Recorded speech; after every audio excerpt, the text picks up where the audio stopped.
Auzubillahiminash-shaytanir-rajim. Bismillahir-rahmanir-rahim. Lecture number 12, first year, chapter number 3, projectile motion. This is 2D motion. ये आपके पास 2D motion है और 2D motion के लिए एंगल का जो लिमिट है वो 0 और 90 के दरमियान. This is the angle limit for 2D motion. आप किसी भी बॉडी को किसी आर्बिट्ररी एंगल से प्रोजेक्ट करें, किसी भी आर्बिट्ररी एंगल से प्रोजेक्ट करें, motion is known as projectile motion. The moving body is known as a projectile. आप ये देखिए, ये आर्बिट्ररी एंगल थीटा, और थीटा क्या होगा 90 और 0 के दरमियान. ठीक है, this is projection point, this is target point, the highest point is summit point. V naught is projection velocity, theta is projection angle. The maximum horizontal distance travelled bye a projectile is a range of projectile. Air resistance को हम neglect करते हैं, no air resistance. Fx आपके पास क्या बन जाएगा 0. No horizontal force, no horizontal force, no horizontal acceleration. अगर कोई एयर रेजिस्टेंस नहीं है तो कोई हॉरिजॉन्टल फोर्स नहीं होगा, और अगर हॉरिजॉन्टल फोर्स नहीं होगा तो हॉरिजॉन्टल एक्सेलरेशन आपके पास 0 होगा. जो वर्टिकल फोर्स है, the force along y axis, this will be a gravitational force and gravitational force will be constant. एक बात याद रखिए, किसी भी बॉडी को अगर आप आर्बिट्ररी एंगल से प्रोजेक्ट करें under constant gravitational force, under constant gravitational force, ठीक है, the motion is known as projectile motion. और प्रोजेक्टाइल मोशन के दौरान सिर्फ एक सिंगल फोर्स एक्ट करता है और वो ग्रेविटेशनल फोर्स होता है. ठीक है, और ग्रेविटेशनल फोर्स आपके पास जो है वो कांस्टेंट होना चाहिए. अगर एक फोर्स के अलावा कोई और फोर्स हो बॉडी पे, मोशन प्रोजेक्टाइल नहीं होगा. बुलेट को फायर किया जाता है तो बुलेट जब गन से निकल जाता है उसमें सिर्फ ग्रेविटेशनल फोर्स होता है, एयर रेजिस्टेंस को हम नेग्लेक्ट करते हैं, तो बुलेट का मोशन प्रोजेक्टाइल मोशन. ठीक है, शेल को, गोले को फायर किया जाता है तोप से तो गोले का मोशन प्रोजेक्टाइल मोशन. ठीक है, मैं स्टोन को गिरा देता हूं, किसी चीज को गिरा देता हूं, प्रोजेक्टाइल मोशन. मिसाइल्स दो किस्म के होते हैं, एक होते हैं guided missiles, laser guided missiles, रेलाइट गाइडेड मिसाइल्स, उसका मोशन प्रोजेक्टाइल मोशन नहीं होता. Long range missiles, Ghauri missile, Shaheen missile, ये गाइडेड मिसाइल्स होते हैं. ठीक है, लॉन्ग रेंज मिसाइल्स होते हैं और इसका मोशन प्रोजेक्टाइल मोशन नहीं कहलाता. शॉर्ट रेंज मिसाइल्स होते हैं, ठीक है, उसके मोशन को आप प्रोजेक्टाइल मोशन कह सकते हैं. एरोप्लेन का मोशन प्रोजेक्टाइल मोशन नहीं है. ठीक है, क्यों? Engine force. रॉकेट का मोशन प्रोजेक्टाइल मोशन नहीं है. इंजन फोर्स या थ्रस्ट फोर्स उस पे होते हैं which is other than the gravitational force. तो एक फोर्स होता है प्रोजेक्टाइल पे, वो कांस्टेंट होता है and that is a gravitational force. Acceleration होता है जी, ये माइनस क्या शो करता है? Downward. Minus means the acceleration of a projectile is always downward. तो माइनस का मतलब आपके पास ये होते हैं विच is constant. Science of projectiles को हम क्या कहते हैं? इसको हम बैलिस्टिक्स कहते हैं. The science of projectiles is ballistics. The path is known as a trajectory. ठीक है, इस पाथ को हम, पाथ जो है उसको हम ट्रेजेक्ट्री कहते हैं, लेकिन शेप ऑफ पाथ जो है इसको हम पैराबोलिक कहते हैं. और याद रखिए, अगर ग्रेविटेशनल फोर्स ना होता, अगर ग्रेविटेशनल फोर्स ना होता तो प्रोजेक्टाइल हमेशा, ये बॉडी हमेशा इस पाथ पे जाता. ठीक है, और पैराबोलिक पाथ पे ग्रेविटेशनल फोर्स इस बॉडी को मजबूर कर जाता है कि मूव करे. अगर आप देखें तो प्रोजेक्टाइल मोशन में हॉरिजॉन्टल मोशन भी है और वर्टिकल मोशन भी है. मैं अगर किसी चीज को इस तरह फेंक लेता हूं तो ये ऊपर भी जाएगा और हॉरिजॉन्टली भी जाएगा, वर्टिकल मोशन भी करेगा और हॉरिजॉन्टल मोशन भी करेगा. तो इसका मतलब यह है कि projectile motion is the superposition of horizontal and vertical motion. ठीक है, प्रोजेक्टाइल मोशन आपके पास जो है, this is the superposition of horizontal and vertical motion. अब हम एक एक मोशन को ले रहे हैं. Horizontal motion, horizontal motion, horizontal motion आपके पास जो है, इसमें याद रखिए आपके पास Fx जो है this is equal to 0. Fx is equal to 0. Ax आपके पास क्या होगा?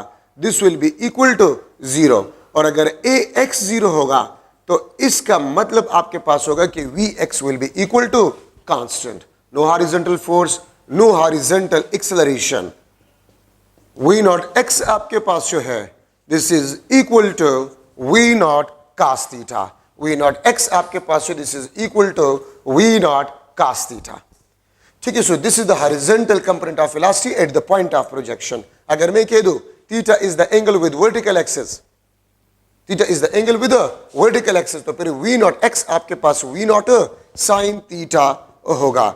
इंस्टेंटेनियस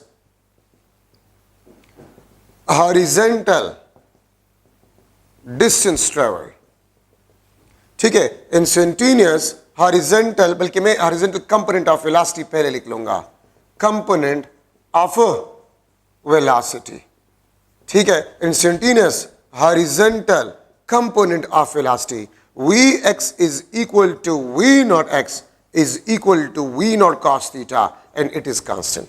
याद रखे, throughout a projectile motion, throughout a projectile motion the horizontal component of velocity is a constant।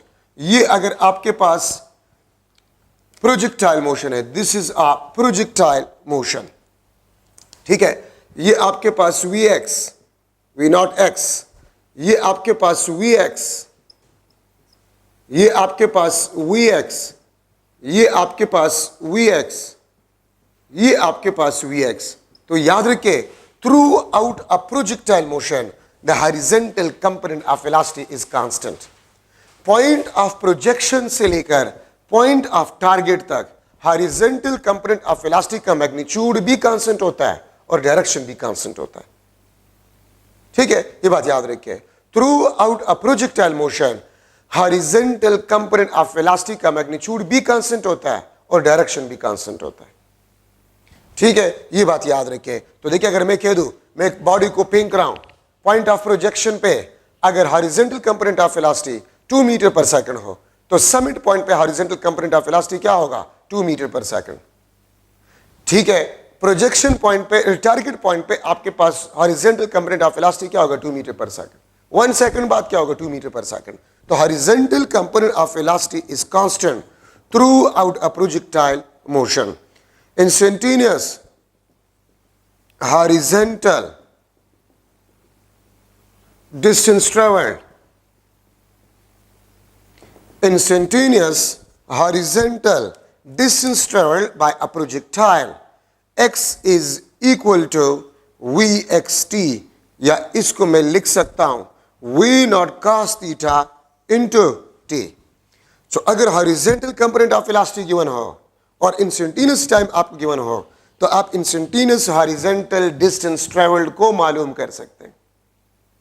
x is equal to vxt, अगर horizontal component of velocity given हो और instantaneous time, अगर मैं कह दूं कि horizontal component of velocity 2 metre पर second है, after 1 second what will be the horizontal distance travelled, तो 2 मीटर पर सेकंड, 1 सेकंड तो 2 metre, after 2 second what will be the horizontal distance travelled, 4 metre, इस तरह जाते जाए, ठीक है। We naught cos theta into t, projection velocity अगर गिवन हो, प्रोजेक्शन एंगल गिवन हो और इंस्टेंटेनियस टाइम गिवन हो, तो आप इंस्टेंटेनियस हॉरिजॉन्टल डिस्टेंस ट्रेवल को इस फार्मूले से मालूम कर सकते हैं, ठीक है। तो ये आपके पास हॉरिजॉन्टल मोशन में इंपॉर्टेंट डिस्कशन आपके पास बन गया।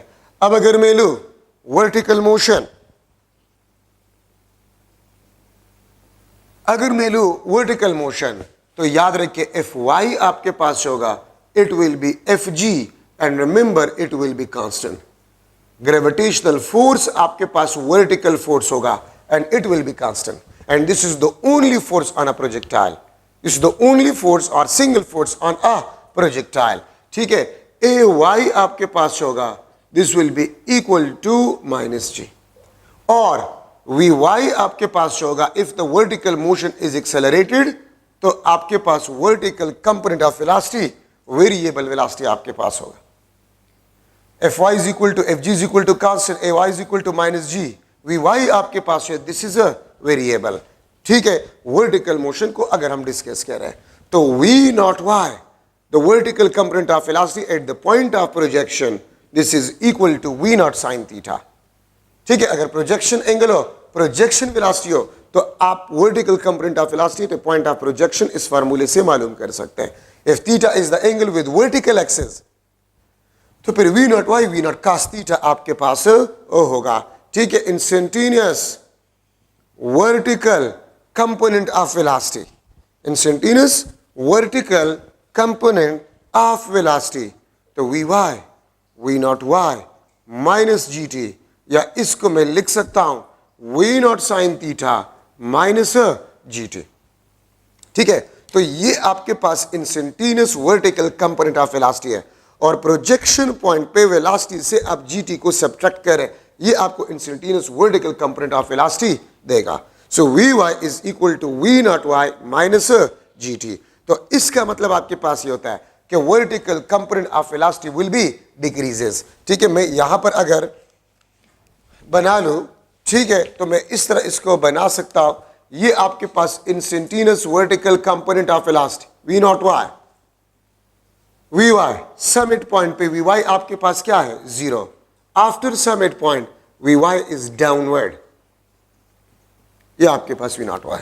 याद रखिए, प्रोजेक्शन पॉइंट से लेकर समिट पॉइंट तक vertical component of velocity upward होता है और magnitude of vertical component of velocity decrease होता है। याद रखिए, ए वाई आपके पास होता है, this is equal to minus g, which is constant, जो कि आपके पास कांस्टेंट होता है। ठीक है, तो प्रोजेक्शन पॉइंट से समिट तक vertical component of velocity upward, फिर आफ्टर समिट जब फॉल होगा वापस बॉडी, तो vertical component of velocity downward होगा। तो याद रखिए, vertical component of velocity magnitude भी चेंज करता है और डायरेक्शन भी चेंज करता है। Vertical component of velocity magnitude भी चेंज करता है और डायरेक्शन भी चेंज करता है, लेकिन हॉरिजॉन्टल कंपोनेंट ऑफ वेलोसिटी ना तो मैग्नीट्यूड को चेंज करेगा ना डायरेक्शन को चेंज करेगा। हॉरिजॉन्टल कंपोनेंट ऑफ वेलोसिटी ना मैग्नीट्यूड को चेंज करेगा ना डायरेक्शन को चेंज करेगा। Vertical component of velocity magnitude को भी चेंज करेगा और डायरेक्शन को भी चेंज करेगा। अगर मैं आपसे पूछूं what is the angle between the acceleration of a projectile and vertical component of velocity, ठीक है, तो पॉसिबल एंगल क्या होगा, नगोरे वर्ता प्रोजेक्शन पॉइंट से समिट तक एक्सेलरेशन ऑफ अ प्रोजेक्टाइल और वर्टिकल कंपोनेंट ऑफ वेलोसिटी, इसके दरमियान 180 डिग्री एंगल होता है, लेकिन समिट पॉइंट के बाद एक्सेलरेशन और वर्टिकल कंपोनेंट ऑफ वेलोसिटी का एंगल जीरो होता है। तो अगर एमसीक्यू में आ जाए the angle between the acceleration of projectile, ठीक है, and vertical component of velocity, तो पॉसिबल एंगल्स क्या होंगे, तो 0R180, 0R180, ये दो एंगल्स पॉसिबल है। कोई और angle vertical component of velocity और एक्सेलरेशन ऑफ प्रोजेक्टाइल के दरमियान पॉसिबल नहीं है।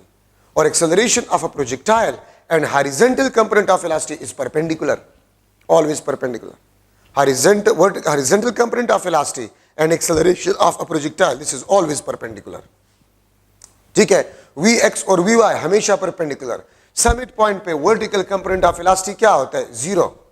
और यही वजह है कि समिट पॉइंट पे अगर आप देखें, the motion is only horizontal motion, the motion is only horizontal motion. Summit point पे सिर्फ हॉरिजॉन्टल मोशन होते हैं, क्यों, क्योंकि समिट पॉइंट पे सिर्फ हॉरिजॉन्टल कंपोनेंट ऑफ वेलोसिटी होता है।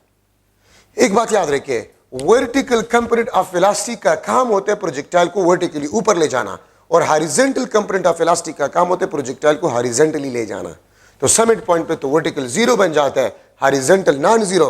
तो इसलिए समिट पॉइंट पे जो मोशन है, the motion is only horizontal at summit point.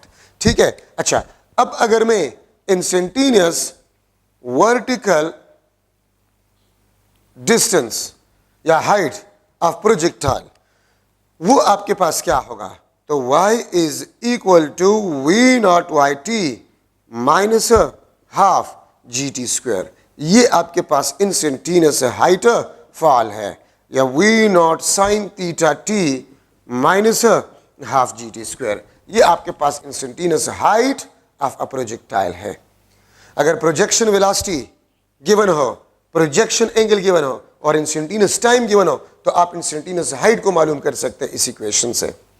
अगर आप वर्टिकल कंपोनेंट ऑफ वेलोसिटी, आप पॉइंट ऑफ प्रोजेक्शन गिवन हो और इंस्टेंटेनियस टाइम गिवन हो, आप इंस्टेंटेनियस हाइट ऑफ प्रोजेक्टाइल को इस इक्वेशन से मालूम कर सकते हैं। ठीक है, तो ये आपके पास instantaneous vertical height of projectile. अगर आपसे कोई पूछे, अगर मैं आपको बता दूं, देखिए, projectile motion is the superposition of two motions, horizontal motion and vertical motion. लेकिन horizontal motion में velocity constant होता है और vertical motion में acceleration constant होता है। So projectile motion is that motion in which horizontal motion is with constant velocity and vertical motion is with constant acceleration. ठीक है, so superposition of horizontal and vertical motion, but horizontal with constant velocity, vertical with constant acceleration. और यहां पर एक idea आपको मिल रहा है कि हॉरिजॉन्टल मोशन कांस्टेंट वेलोसिटी से, वर्टिकल मोशन कांस्टेंट एक्सेलरेशन से. इसका मतलब यह है कि horizontal and vertical motion during projectile motion is independent of each other. Horizontal constant velocity से है, वर्टिकल कांस्टेंट एक्सेलरेशन से, means velocity, vertical velocity variable है, तो ये इंडिपेंडेंट है. इसलिए तो ये काम हो रहा है, एक कांस्टेंट है और दूसरा वेलोसिटी वेरिएबल, तो they are independent of each other. तो प्रोजेक्टाइल में vertical motion accelerated, horizontal motion non accelerated. लेकिन अगर मैं प्रोजेक्टाइल को लूं कि प्रोजेक्टाइल मोशन एक्सेलरेटेड मोशन है कि नॉन एक्सेलरेटेड है, तो projectile motion is accelerated motion and the acceleration of a projectile is a g which is 9.8 and always directed downward. ठीक है, तो ये आपके पास इंस्टेंटेनियस वर्टिकल हाइट. अच्छा, अब मैं लिख रहा हूं instantaneous velocity of projectile. Instantaneous velocity of a projectile, v is equal to vx square plus vy square under the root. v is equal to vx square plus vy square under the root. तो अगर आपको instantaneous horizontal component of velocity given हो and vertical component of velocity given हो और आपसे पूछ लिया जाए what is the instantaneous velocity of a projectile, तो इस इक्वेशन से आप इंस्टेंटेनियस वेलोसिटी को मालूम कर सकते हैं. ठीक है, v x square plus we Y square under the root. अगर मैं लू at point of projection, at point of projection, point of projection पे, या मैं यहां पर टारगेट भी लिख लेता हूं क्योंकि प्रोजेक्शन और टारगेट पॉइंट पे वेलोसिटी मैक्सिमम, प्रोजेक्शन पॉइंट पे या टारगेट पॉइंट पे वेलोसिटी आपके पास v, वेलोसिटी आपके पास v मैक्सिमम, जिसको मैं v नॉट लिख सकता हूं. The velocity at a point of projection या the velocity at a point of target is equal to maximum velocity. ठीक है, और आपके पास at point of projection V Y आपके पास मैक्सिमम होता है, इसलिए प्रोजेक्शन पॉइंट पे टोटल वेलोसिटी भी मैक्सिमम होता है. अगर आपके पास वेलोसिटी मैक्सिमम है तो kinetic energy at a point of projection, kinetic energy at a point of target, this is equal to half m v naught square which is the maximum kinetic energy, which is the maximum kinetic energy. तो projection point पे और target point पे kinetic energy maximum, क्यों? क्योंकि velocity maximum होता है. Momentum at a point of projection, momentum at a point of target, this is equal to mv naught which is equal to the maximum momentum, which is equal to the maximum momentum. ये momentum आपके पास maximum होते हैं, velocity भी maximum, kinetic energy भी maximum और momentum भी आपके पास प्रोजेक्शन और टारगेट पॉइंट पे मैक्सिमम होगा. ठीक है. अच्छा, अब अगर मैं समिट पॉइंट पे ले रहा हूं, at summit point means highest point पे, तो समिट पॉइंट पे याद रखे वी वाई आपके पास जीरो होता है और वी एक्स आपके पास वी नॉट कॉस थीटा ही होता है, विच इज कांस्टेंट. ठीक है. तो समिट पॉइंट पे वेलोसिटी आपके पास at summit point, this is equal to the minimum velocity which is equal to V X which is equal to we naught cos theta. याद रखे समिट पॉइंट पे vertical component of velocity zero होता है, लेकिन velocity non zero होता है. Velocity horizontal component of velocity तो होता है विच इज मिनिमम. तो समिट पॉइंट पे वेलोसिटी मिनिमम होता है जो कि इसके बराबर है. तो काइनेटिक एनर्जी आपके पास समिट पॉइंट पे जो होगा, ठीक है, वो आपके पास half M we x square which is equal to half m v naught square cos square theta. And remember, summit point पे काइनेटिक एनर्जी आपके पास होता है, it is minimum. Summit point पे काइनेटिक एनर्जी आपके पास होते हैं, वो मिनिमम होते हैं, half M we x square, half M we naught square cos square theta. अच्छा, अब आप इसको देखें, half M we naught square, इसको आप देखें थोड़ा सा, half M we naught square, ये देखें, ये है, और half M we naught square ये आपके पास प्रोजेक्शन पॉइंट पे काइनेटिक एनर्जी है. ठीक है, cos स्क्वायर थीटा. मैंने इसको रिप्लेस किया काइनेटिक एनर्जी प्रोजेक्शन से, इसको मैंने इससे रिप्लेस किया. ठीक है, या मैं इसको इस तरह भी लिख सकता हूं कि kinetic energy minimum is equal to kinetic energy maximum into cos square theta, into cos square theta. Minimum kinetic energy is equal to maximum kinetic energy into cos square theta. ठीक है, या मैं आपसे यह भी पूछ सकता हूं, the ratio of kinetic energy at summit point to the kinetic energy at point of projection, this is equal to cos square theta. The ratio of kinetic energy at summit point to the kinetic energy at a point of projection is equal to cos square theta. Yeah, the ratio of kinetic energy minimum to the maximum kinetic energy is equal to cos square theta. ठीक है, आपके पास cos square theta के बराबर होगा. अच्छा, अब आप ये देखिए, सिंपल इक्वेशन है, मैंने काइनेटिक एनर्जी प्रोजेक्शन लिखा इसको, because this is the kinetic energy at projection on cos square theta. अगर आपको मैक्सिमम काइनेटिक एनर्जी गिवन हो, बिकॉज प्रोजेक्शन पॉइंट पे काइनेटिक एनर्जी मैक्सिमम और प्रोजेक्शन एंगल गिवन हो, तो आप समिट पॉइंट पे काइनेटिक एनर्जी को मालूम कर सकते हैं. ठीक है, देखिए आपके पास है cos 30, this is equal to √3 divide by 2, लेकिन cos स्क्वायर 30 ये आपके पास 3 डिवाइड बाय 4 के बराबर है. ठीक है, अगर मैं लिख लो cos 45 degree 1/√2 and cos square 45 degree, ये आपके पास 1 डिवाइड बाय 2 के बराबर है. तो यहां पर स्क्वायर है. अगर मैं एक एमसीक्यू लिख लो कि the kinetic energy at a point of projection is equal to E, the kinetic energy at a point of projection is equal to A, what will be the kinetic energy summit at summit point if projection angle is 45 degree. अगर projection angle आपके पास 45 degree हो, ठीक है, तो मैं लिख लूंगा E divide by 4, E divide by 2, E divide by √2, D option 3E divide by 4. तो 45 अगर आप पुट कर, अभी मैंने कर लिया हाफ, तो एनर्जी हाफ होगा समिट पॉइंट पे. ठीक है, तो अगर आप एक प्रोजेक्टाइल को 45 डिग्री से प्रोजेक्ट करें, तो समिट पॉइंट पे जो काइनेटिक एनर्जी होगा वो टोटल एनर्जी ऑफ प्रोजेक्टाइल का हाफ होगा, मैक्सिमम एनर्जी ऑफ प्रोजेक्टाइल का हाफ होगा. ठीक है, ये बात आप लोग याद रखें. अगर मैं इस तरह आपसे पूछ लो MCQ, the minimum kinetic energy is equal to E divide by 4 where kinetic energy at summit point is equal to E. तो फिर प्रोजेक्शन एंगल आपके पास क्या होगा? What will be the projection angle?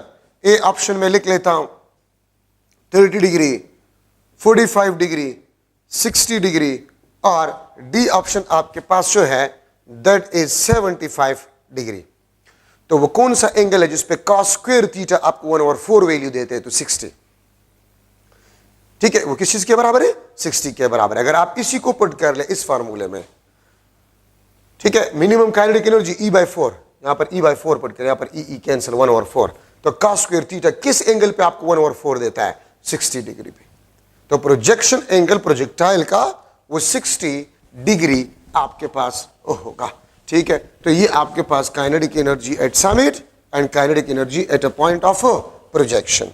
अच्छा, अब आप ये देखिए, प्रोजेक्शन पॉइंट पे काइनेटिक एनर्जी को मैं इस तरह भी लिख सकता हूं, half M we naught square, V naught square के बजाय V naught X square plus V naught Y square में लिख सकता हूं।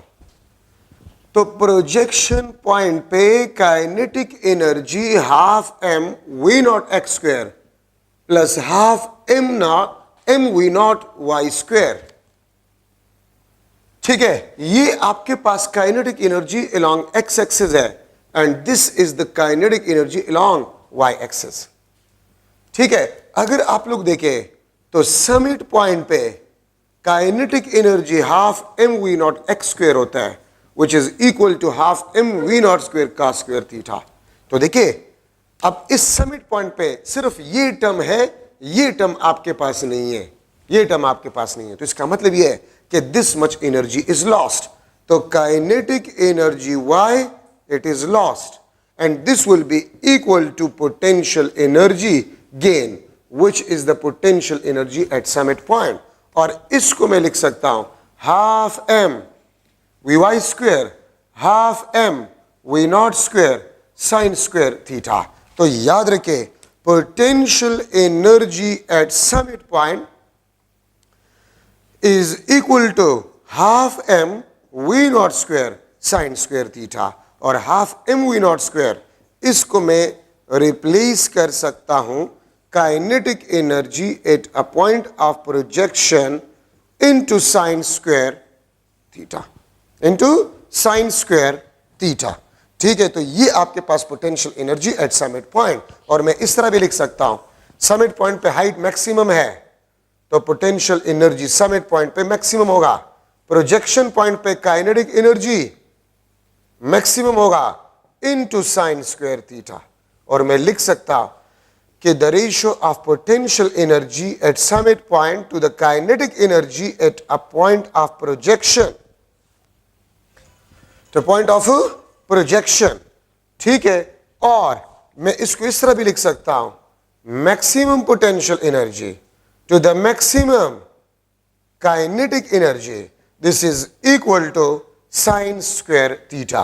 The ratio of potential energy at summit point to the kinetic energy at a point of projection, yeah, the ratio of maximum potential energy to the maximum kinetic energy is equal to sine square theta.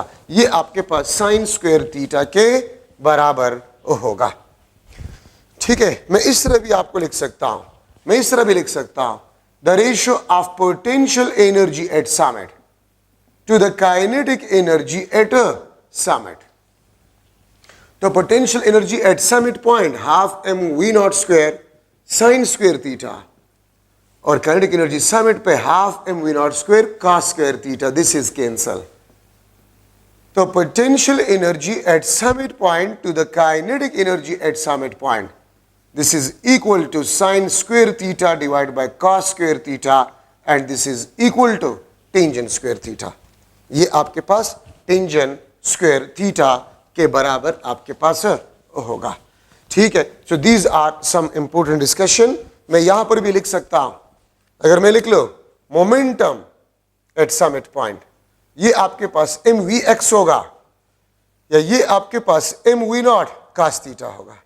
ठीक है, और याद रखिए projection point पे जो momentum आपके पास होता है it is m we naught and this is maximum momentum. तो मैं यहां पर इस एम वी नॉट को पी प्रोजेक्शन से रिप्लेस कर सकता हूं। तो momentum at summit point is equal to the momentum at a point of projection into cos theta. ठीक है, या the ratio of momentum at summit point to the momentum at a point of projection is equal to cos of theta, is equal to cos of theta। ठीक है, तो ये आपके पास जो है important discussion in the projectile motion। अब यहां पर हम डिस्कस कर रहे हैं instantaneous position of projectile, instantaneous position of projectile. ठीक है, ये अगर आपके पास प्रोजेक्टाइल मोशन है ये और आपका प्रोजेक्टाइल यहां पर है, यहां पर है, so this is the position vector R. ठीक है, और ये आपके पास बन जाएगा this is y and this is x।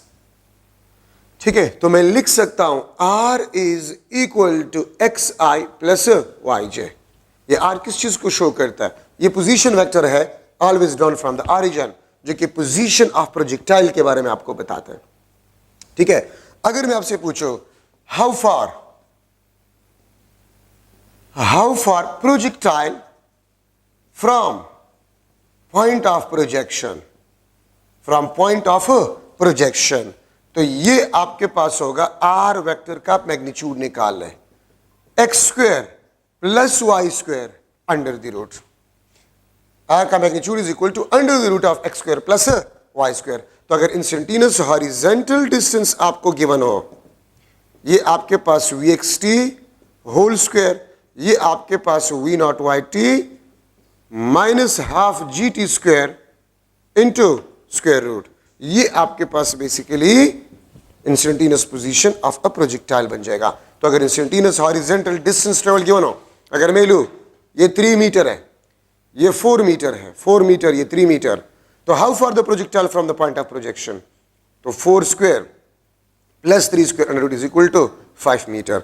सो अगर हॉरिजॉन्टल डिस्टेंस ट्रेवल 3 मीटर हो, इंस्टेंटेनियस वर्टिकल हाइट 4 मीटर हो, then how far the projectile from the point of projection? तो फिर 3 square plus 4 square under the root, the projectile will be at 5 metre from the point of projection. इस फार्मूले से आप मालूम कर सकते हैं। ठीक है, और अगर मैं लूं एंगल ऑफ प्रोजेक्शन,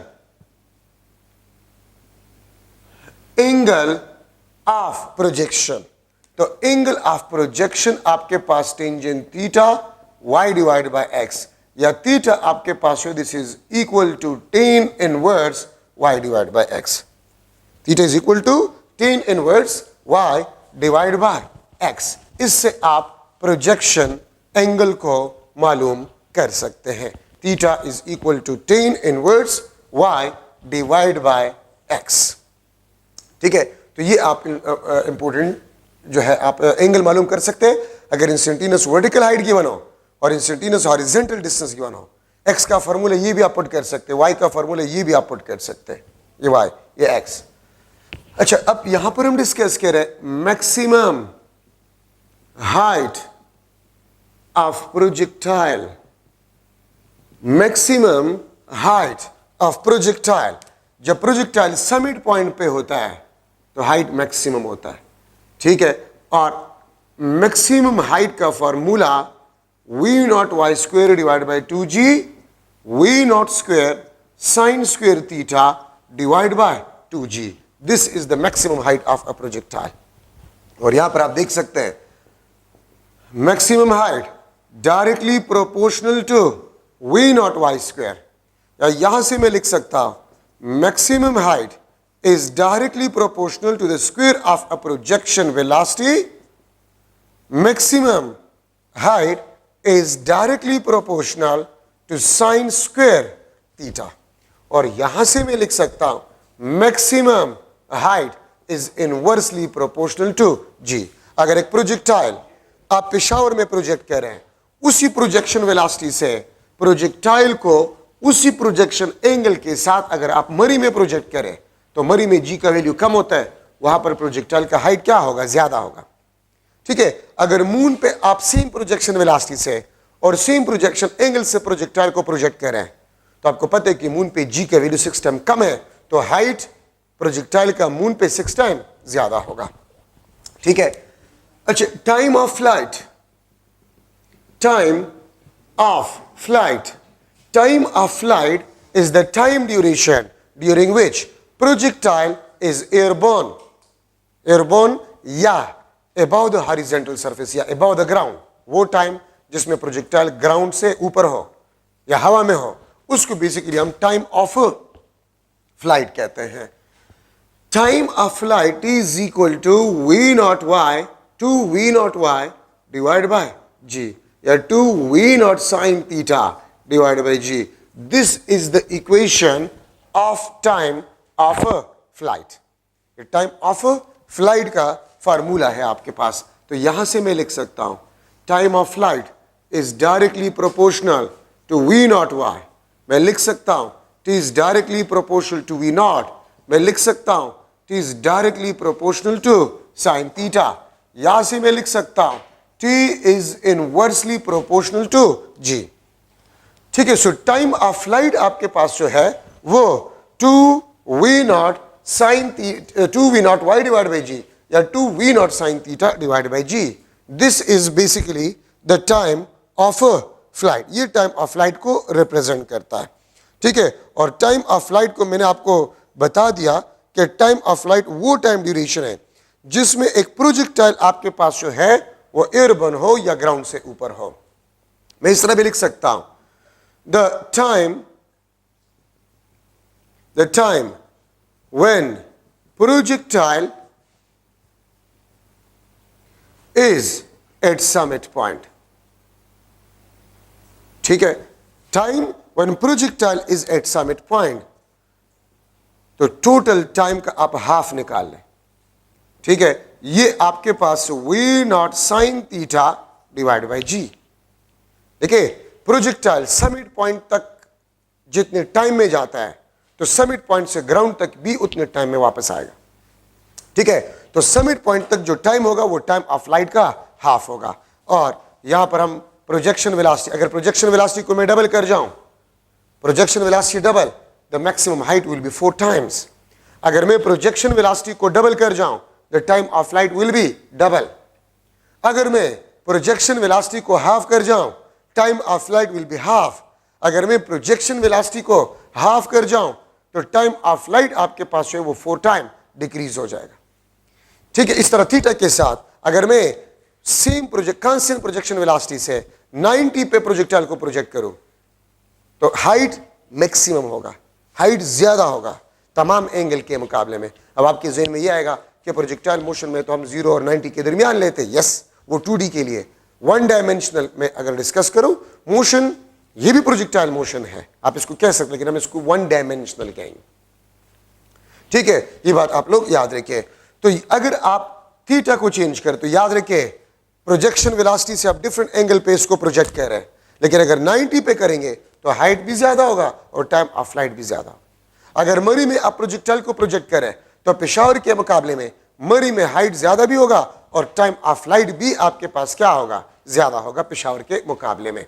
ठीक है, अब देखिए मैक्सिमम हाइट बी, प्रोजेक्शन वेलोसिटी, प्रोजेक्शन एंगल और जी, और ये भी प्रोजेक्शन वेलोसिटी, प्रोजेक्शन एंगल और जी पे डिपेंड करता है। तो मैं रिलेट कर सकता हूं the relation between maximum height and time of flight, t square is equal to 8 divide by g into h maximum. This is the equation which relate time of flight and maximum height. ठीक है, मैं इसको इस तरह भी लिख सकता हूं, maximum height is equal to gt square divide by 8। इस तरह भी मैं इसको लिख सकता हूं। तो देखिए यहां से मैं लिख सकता हूं maximum height is directly proportional to the square of time of flight, या इससे मैं अगर अंडर रूट निकालूं तो t is directly proportional to the square root of the maximum height।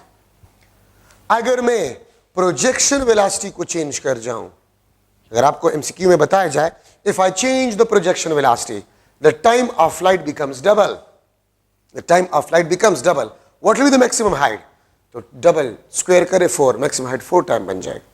अगर आप प्रोजेक्शन वेलोसिटी को चेंज कर जाए, आपको ये नहीं बताएगा कि प्रोजेक्शन वेलोसिटी डबल या हाफ वगैरह, जस्ट आपको बताइए I change the projection velocity. अच्छा, अब देखिए मैं अगर इस पे एमसीक्यू बना लूं कि मैक्सिमम हाइट वो आपके पास h था, ठीक है, और टाइम ऑफ फ्लाइट आपके पास x, ठीक है, when projection velocity change, when projection velocity change, maximum height is 2h, maximum height is a 2h, then time of flight will be dash, time of flight आपके पास जो है वो क्या होगा, 2t, B option t divide by 2, C option आपके पास t के बजाय में x, क्योंकि वहां पर x मैंने लिखा है, x डिवाइड बाई 2, ये आपके पास under the root of 2x, ठीक है, और डी ऑप्शन आपके पास है x divide by under the root of 2, under root मैं लिख लूंगा 4x, इसको मैं 4x लिख लूंगा। तो देखिए आपको सिर्फ बताइए change when projection velocity change, तो मैक्सिमम हाइट बिकम्स 2h, तो अगर ये 2h हो जाए तो इस पे आपको अंडर रूट नजर आ रहा है, टाइम आपके पास अंडर रूट 2x बन जाएगा। This is the answer, this is the answer. ठीक है, आपने वेलोसिटी को चेंज किया, मैक्सिमम हाइट 2h, तो टाइम ऑफ फ्लाइट आपके पास under the root of 2x आपके पास बन जाएगा। तो ये आपके पास इक्वेशन है जो कि मैक्सिमम हाइट और टाइम ऑफ फ्लाइट को रिलेट करता है। अब यहां पर मैं डिस्कस कर रहा हूं range of projectile. Range of projectile is the maximum horizontal distance traveled, maximum horizontal distance traveled, इसको हम रेंज ऑफ प्रोजेक्टाइल कहते हैं। x maximum, maximum horizontal distance traveled, इसको हम रेंज कहते हैं, इसको हम क्या कहते हैं, रेंज कहते हैं। ठीक है, तो आपके पास फॉर्मूला है रेंज का, रेंज को हम r से रिप्रेजेंट करते हैं। r, अगर आप Vx को time of flight, horizontal component of velocity को आप टाइम ऑफ फ्लाइट के साथ मल्टीप्लाई करें, रेंज ऑफ अ प्रोजेक्टाइल आ जाएगा। ठीक है, आप Vx को V0 cos थीटा से रिप्लेस करें, t, ये भी आपके पास फार्मूला है, या 2V0 square sine theta cos theta divide bye g, ये भी आपके पास रेंज का फार्मूला है। ठीक है, और रेंज का फार्मूला आपके पास V0 square sine 2 theta divide by g, ये भी आपके पास रेंज का फार्मूला, और ये भी आपके पास रेंज के फार्मूले। अगर horizontal component of velocity given हो और टाइम ऑफ फ्लाइट गिवन हो तो रेंज आप इस फार्मूले से मालूम कर सकते हैं। अगर प्रोजेक्शन वेलोसिटी गिवन हो, प्रोजेक्शन एंगल गिवन हो और टाइम ऑफ फ्लाइट गिवन हो, इस फार्मूले से। अगर projection velocity, projection angle given हो, उस फार्मूले से। प्रोजेक्शन वेलोसिटी, प्रोजेक्शन एंगल, इस फार्मूले से आप रेंज को मालूम कर सकते हैं। और यहां से भी आप देख सकते हैं range is directly proportional to V0 square, range is directly proportional to sine 2 theta, range is inversely proportional to g। ठीक है, अगर आप प्रोजेक्शन वेलोसिटी को डबल कर जाए, रेंज आपके पास 4 टाइम्स बन जाएगा। अगर आप प्रोजेक्शन वेलोसिटी को हाफ कर जाए, रेंज आपके पास 4 टाइम डिक्रीज हो जाएगा। ठीक है, इस तरह g के साथ भी और थीटा के साथ भी ये रिलेट हो सकता है। So these are different formulas of range of a projectile. एक बात याद रखें, जिस फार्मूले में भी आपके पास साइन थीटा या cos थीटा हो, वो आपको मैक्सिमम रिजल्ट देगा अगर साइन थीटा और cos थीटा 1 आपके पास हो, बन जाए। तो देखिए, if theta is equal to 45 degree तो 2 थीटा ये आपके पास 90 हो जाएगा, और sine 2 theta is equal to sine 90, this is equal to 1। तो याद रखिए, if theta is equal to 45 degree then range is equal to V0 square divided by g, which is the maximum range। तो याद रखिए, किसी भी projection velocity के लिए अगर आप प्रोजेक्टाइल को 45 डिग्री से प्रोजेक्ट करें तो रेंज ऑफ अ प्रोजेक्टाइल आपके पास क्या होगा, मैक्सिमम होगा। बाकी किसी भी एंगल पे रेंज और मैक्सिमम से कम होगा। If theta is not equal to 45 तो फिर रेंज आपके पास आर मैक्सिमम से कम होगा, या रेंज आपके पास V0 square divide by g से कम होगा। लेकिन अगर थीटा 45 हो तो रेंज आपके पास मैक्सिमम होगा। अच्छा, अब आप उस फॉर्मूले को देखिए, ये V0 square divide by g को, V0 square divide by g को मैं किस चीज से रिप्लेस कर सकता हूं, तो V0 square divide by g को मैं आर मैक्सिमम से रिप्लेस कर सकता हूं। ठीक है, वो मैं आर मैक्सिमम से रिप्लेस कर सकता हूं। तो देखिए आपके पास range is equal to R maximum into sine 2 theta. किसी भी थीटा पे जो रेंज होगा वो आप इससे मालूम कर सकते हैं। अगर थीटा आपको गिवन हो तो मैक्सिमम के कितना आपके पास होगा। अब अगर मैं लिख लो थीटा 15 डिग्री हो तो रेंज 15 डिग्री पे ये 45 डिग्री का हाफ होगा, या आर मैक्सिमम का आपके पास हाफ होगा। अगर आप इसमें 15 पुट करें 2 मल्टीप्लाई बाय 15 साइन 30 और साइन 30 आपको हाफ देगा। सो 15 डिग्री पे जो रेंज होता है वो 45 डिग्री के रेंज का हाफ होता है, वो मैक्सिमम रेंज के हाफ होता है। तो मैं आपसे एमसीक्यू पूछ सकता हूं, मैं अगर एक एमसीक्यू लिख लो, maximum range of projectile at some projection velocity is 100 meter. Maximum range of projectile at some projection velocity is 100 meter. What will be the range? मैं question लिख रहा हूं, what will be the range of projectile? What will be the range of projectile if projected at 15 degree with same projection velocity?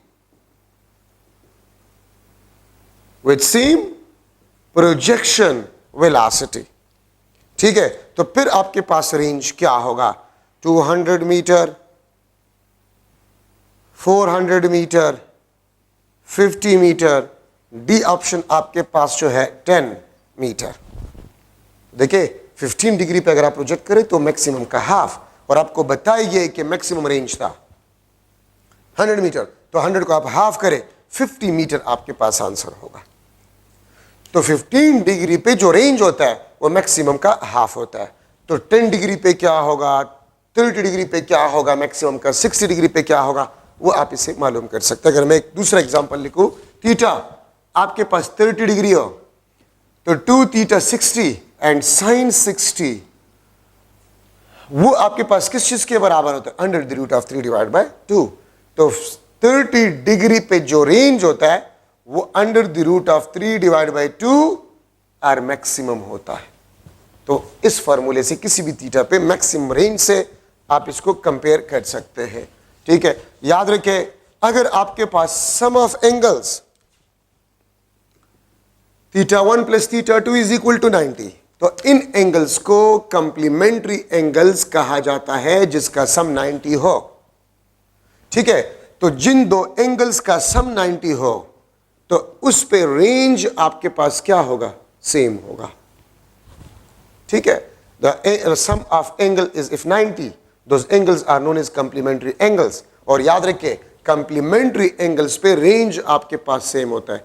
10 degree plus 80 degree 90 degree, तो R10 और R80 degree वो आपके पास equal होंगे, लेकिन इसके लिए शर्त यह है कि प्रोजेक्शन वेलोसिटी कांस्टेंट हो। अगर आप देखें 30 डिग्री प्लस 60 डिग्री 90 डिग्री, तो 30 डिग्री पे रेंज और 60 डिग्री पे रेंज वो बराबर होगा अगर प्रोजेक्शन वेलोसिटी आपके पास क्या हो? कांस्टेंट हो।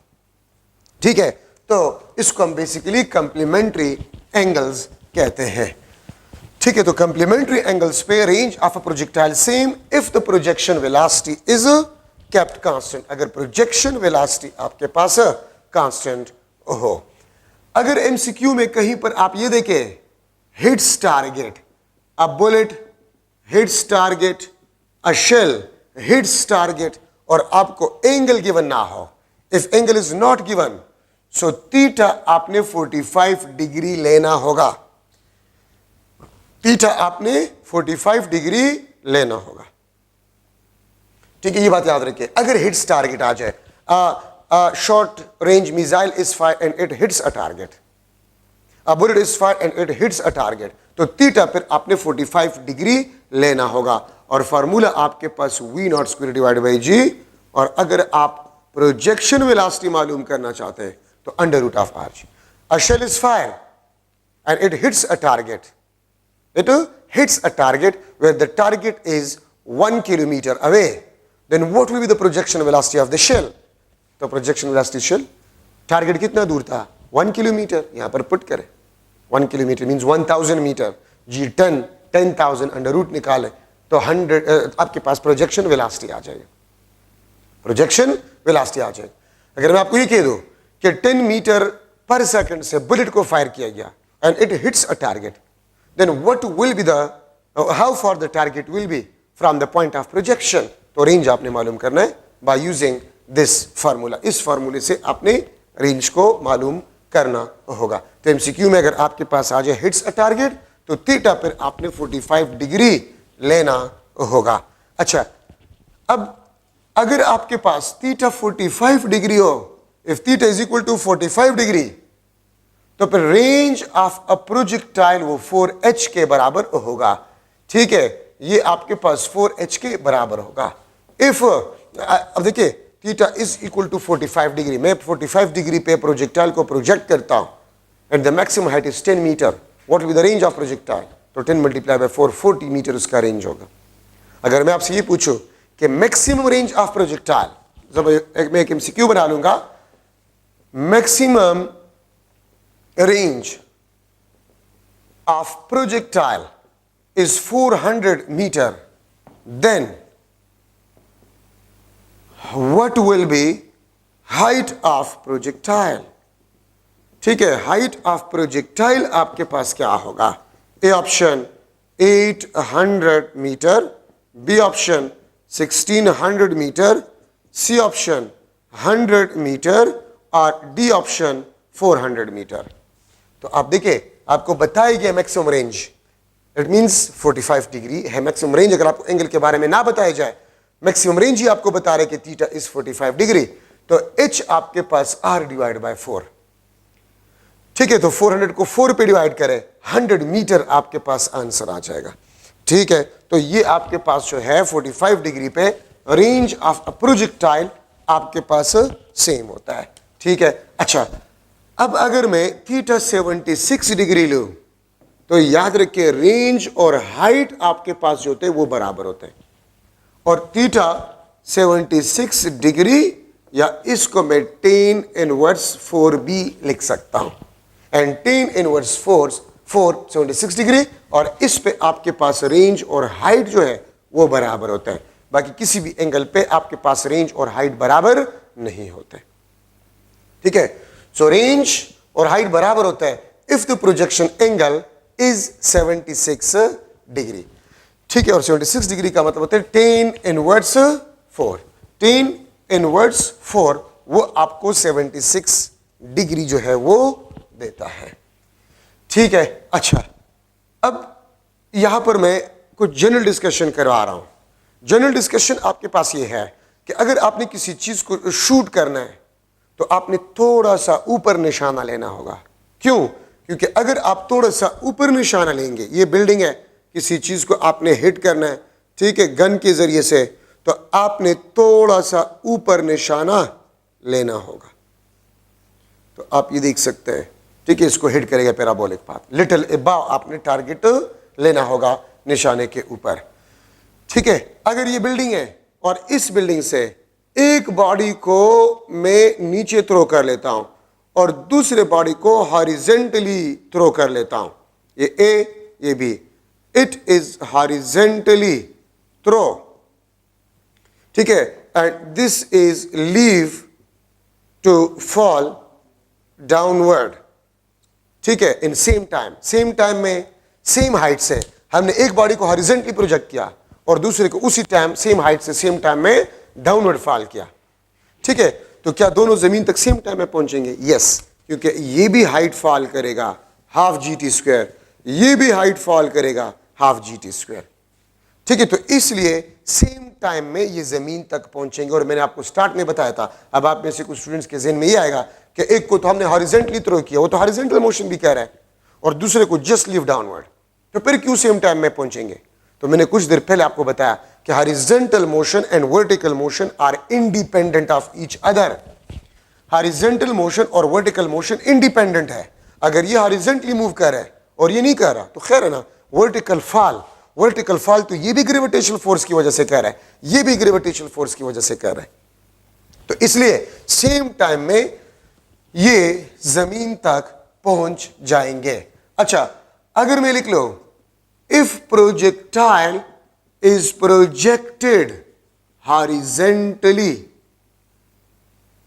अगर प्रोजेक्टाइल हॉरिजेंटली मैं थ्रो करूं, इस तरह मैं प्रोजेक्टाइल को इस तरह थ्रो करूं हॉरिजेंटली, लाइक दिस, डायग्राम से ये मैं हॉरिजेंटली किसी प्रोजेक्टाइल को प्रोजेक्ट कर रहा हूं, तो देखिए यहां पर मोशन आपके पास सिर्फ हॉरिजेंटल है, तो v naught y is equal to 0।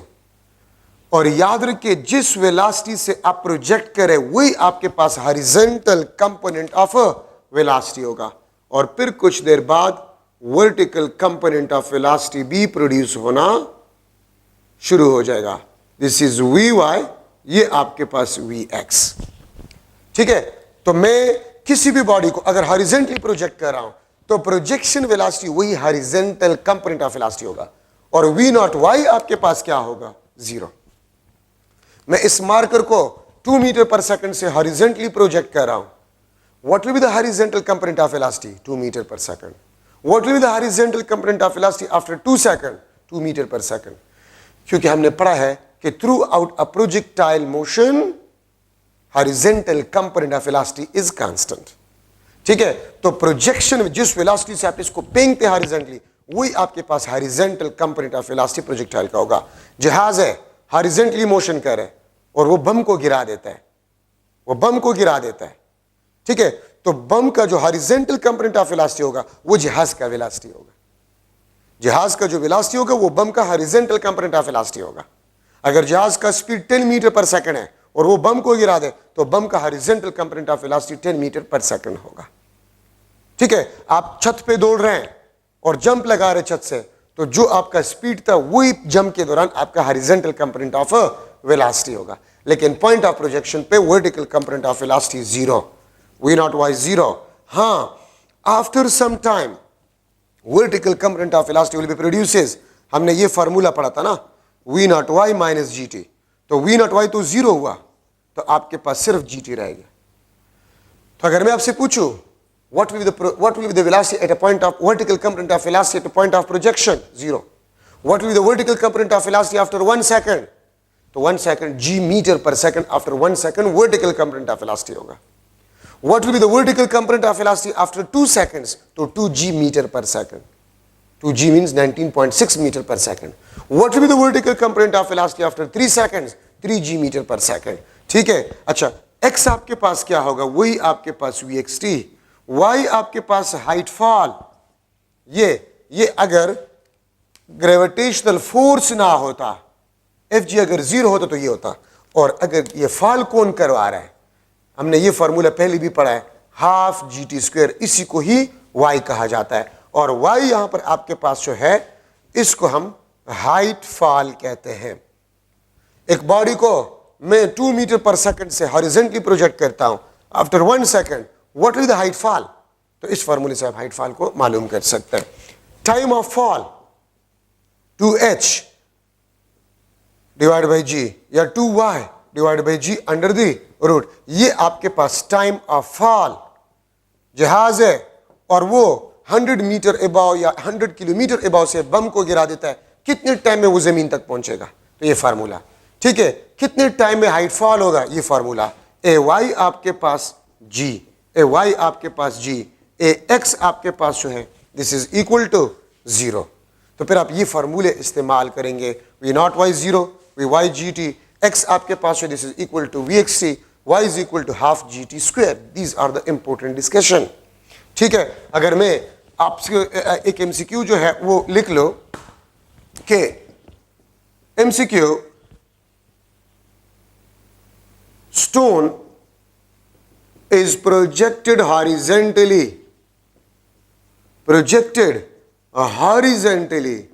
with 3 meter per second, with 3 meter per second, then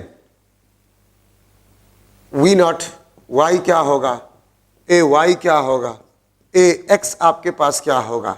ठीक है, ये क्वेश्चन मैं आपसे पूछ सकता हूं after 1 second after 1 second we Y क्या होगा, हाइट फॉल क्या होगा, ठीक है, वी एक्स आपके पास क्या होगा, इंस्टेंटेनियस वेलोसिटी क्या होगा, इंस्टेंटेनियस वेलोसिटी आपके पास V x square plus we Y square under the root.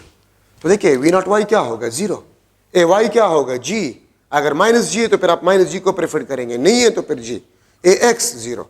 After 1 second we Y क्या होगा, तो वी वाई वहां से देखिए जी टी, ये आपके पास जी मीटर पर सेकंड होगा। हाइट फॉल क्या होगा 1 सेकंड बाद, g divide by 2 metre. V X क्या होगा आपके पास, यहां पर वी एक्स मैंने नहीं लिखा था, वी एक्स आपके पास 3 मीटर पर सेकंड होगा, वी एक्स आपके पास 3 मीटर पर सेकंड होगा, और वेलोसिटी क्या होगा, तो देखिए वी एक्स 3 वी वाई जी, तो आपके पास 3 स्क्वायर, आसानी के लिए जी को आप 10 स्क्वायर ले लें अंडर रूट, ये आपके पास इंस्टेंटेनियस वेलोसिटी आ जाएगी। और देखिए मैंने पहले भी आपको बताया कि horizontal motion and vertical motion are independent of each other. अगर मैं जमीन पे दौड़ रहा हूं एफर्ट करके, अगर उतना एफर्ट मैं मून पे करूं तो वहां पर मेरा स्पीड ज्यादा होगा, रनिंग के दौरान कम होगा कि सेम होगा, सेम होगा, स्पीड सेम होगा मून पे। क्यों, क्योंकि स्पीड तो मेरे अपने एफर्ट पे डिपेंड करता है। लेकिन अगर मैं यहां पर दौड़ रहा हूं और जंप के दौरान मेरा हाइट h है, अगर मैं मून पे दौड़ रहा हूं तो वहां पर मेरा हाइट क्या होगा, जंप के दौरान, तो वहां पर हाइट ज्यादा होगा, क्योंकि height is inversely proportional to g maximum height वाला फार्मूला देखे, ठीक है, तो वो जी के इनवर्सली प्रोपोर्शनल है। तो जी मून पे कम है 6 टाइम, तो हाइट 6 टाइम जो है वो आपके पास ज्यादा होगा, ठीक है। तो ये आपके पास जनरल डिस्कशन है। Horizontal motion is independent of, horizontal and vertical motion are independent of each other. तो ये प्रोजेक्टाइल मोशन में आपके पास जरूरी पॉइंट्स हैं। अब देखिए एक क्वेश्चन आपसे ये भी पूछा जा सकता है कि एक मंकी जो है वो दरख्त में है और आपने उसी पे टारगेट लिया है, जब आप फायर करते हैं उसी instant of time monkey jump downward, तो bullet will hit a monkey, miss a monkey, या इनकम्प्लीटेड फॉर्मेशन, या नन ऑफ दीस। तो अगर आपने मंकी पे ही टारगेट लिया है, ना ऊपर ना नीचे, उसी को टारगेट किया है आपने, और जो आप फायर करते हैं उसी instant of time monkey jump downward, तो मंकी भी फ्री फॉल मोशन कर रहा है और बुलेट भी फ्री फॉल मोशन कर रहा है, so bullet will hit a monkey. तो ये थोड़ा सा जनरल डिस्कशन था आपके पास। चैप्टर नंबर 3 भी खत्म हो गया। इंशाल्लाह नेक्स्ट लेक्चर में 1 आवर या 1 आवर 15 मिनट में मैं 4th चैप्टर को भी खत्म करूंगा, वर्क, पावर एंड एनर्जी। तो प्लीज आप लोग वर्क, पावर, एनर्जी के डिफिनीशंस वगैरह, एब्सोल्यूट ग्रेविटेशनल पोटेंशियल एनर्जी, वो डिफिनीशंस आप खुद से पढ़ें, ठीक है। मैं इंशाल्लाह लेक्चर नंबर 13 में वर्क, पावर एंड एनर्जी करवाऊंगा, ठीक है। Thank you so much.